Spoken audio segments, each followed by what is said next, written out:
आता आपल्या आवडत्या मालिकेचे संपूर्ण भाग मालिका प्रसारित झाल्यानंतर लगेचच पाहू शकता फक्त सन नेक्स्ट वर. भारतातील प्रेक्षकांसाठी मोफत सेवा.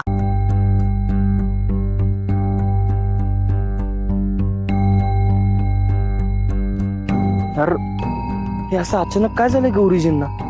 लग्नच करायचं नाही म्हणतायत. अरे कालपर्यंत तर तयार होते ना. रुद्र तू थांब यार, मी बोलतो गौरीजींशी. त्यांना ना बहुतेक माझा राग आला असणार आहे. रुद्र मी ना गौरीजींची समजूत काढून त्यांना लग्नासाठी तयार करतो. हा मी आलोच. थांब, तू असं काही करणार नाहीस. का? अरे तुझ्या मनात काय चालू आहे ते कळू दे ना त्यांना. त्यांच्या मनात जर लग्न करायचं नाहीये तर उगाच जबरदस्ती नको. अरे पण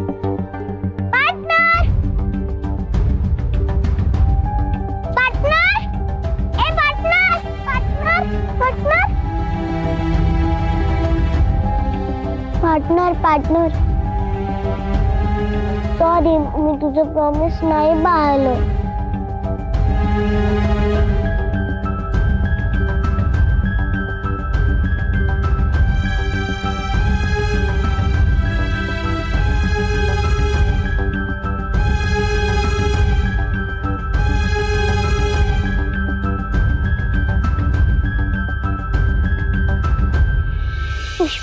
पुष्पा मामा पार्टनर असं निघून का गेला माझ्याशी न बोलता? काय झालंय त्याला? तो रागवलाय का माझ्यावर? तो आता माझ्याशी कधीच बोलणार नाही का?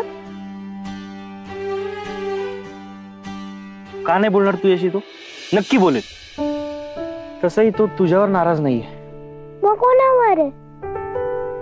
गौरीजींवर नाराज आहे. का? काय झालं? आई बोलली का काही पार्टनरला? गौरीजी म्हणाल्या लग्नच करायचं नाहीये म्हणून. पार्टनरशी पण नाही? कोणाशीच नाही. असं म्हणाली आई? हो ना, त्यांनी रुद्रचं म्हणणं ऐकूनच घेतलं नाही. आता मलाही कळत नाहीये काय करायचं.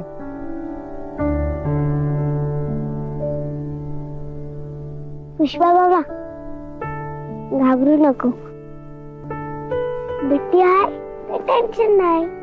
मी आईला समजावते, तू पार्टनरचा राग काढ. चालेल. Best of luck. Best of luck. चला.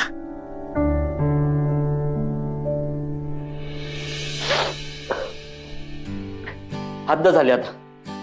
अशा वागण्याला काय अर्थ आहे का? हेड सर्वांनी काम करत बसायचं आणि यांनी सुट्टी घ्यायची आणि जायचं फिरायला. यांना येऊ दे. त्याच्यावर पगारच कापतो असा. चंदू, अरे पगार कसा कापणार आहेस तू गौरीचा?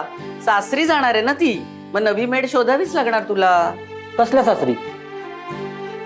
मी परवानगी नाही दिली तिला. अरे परवानगी कसली देणार तू?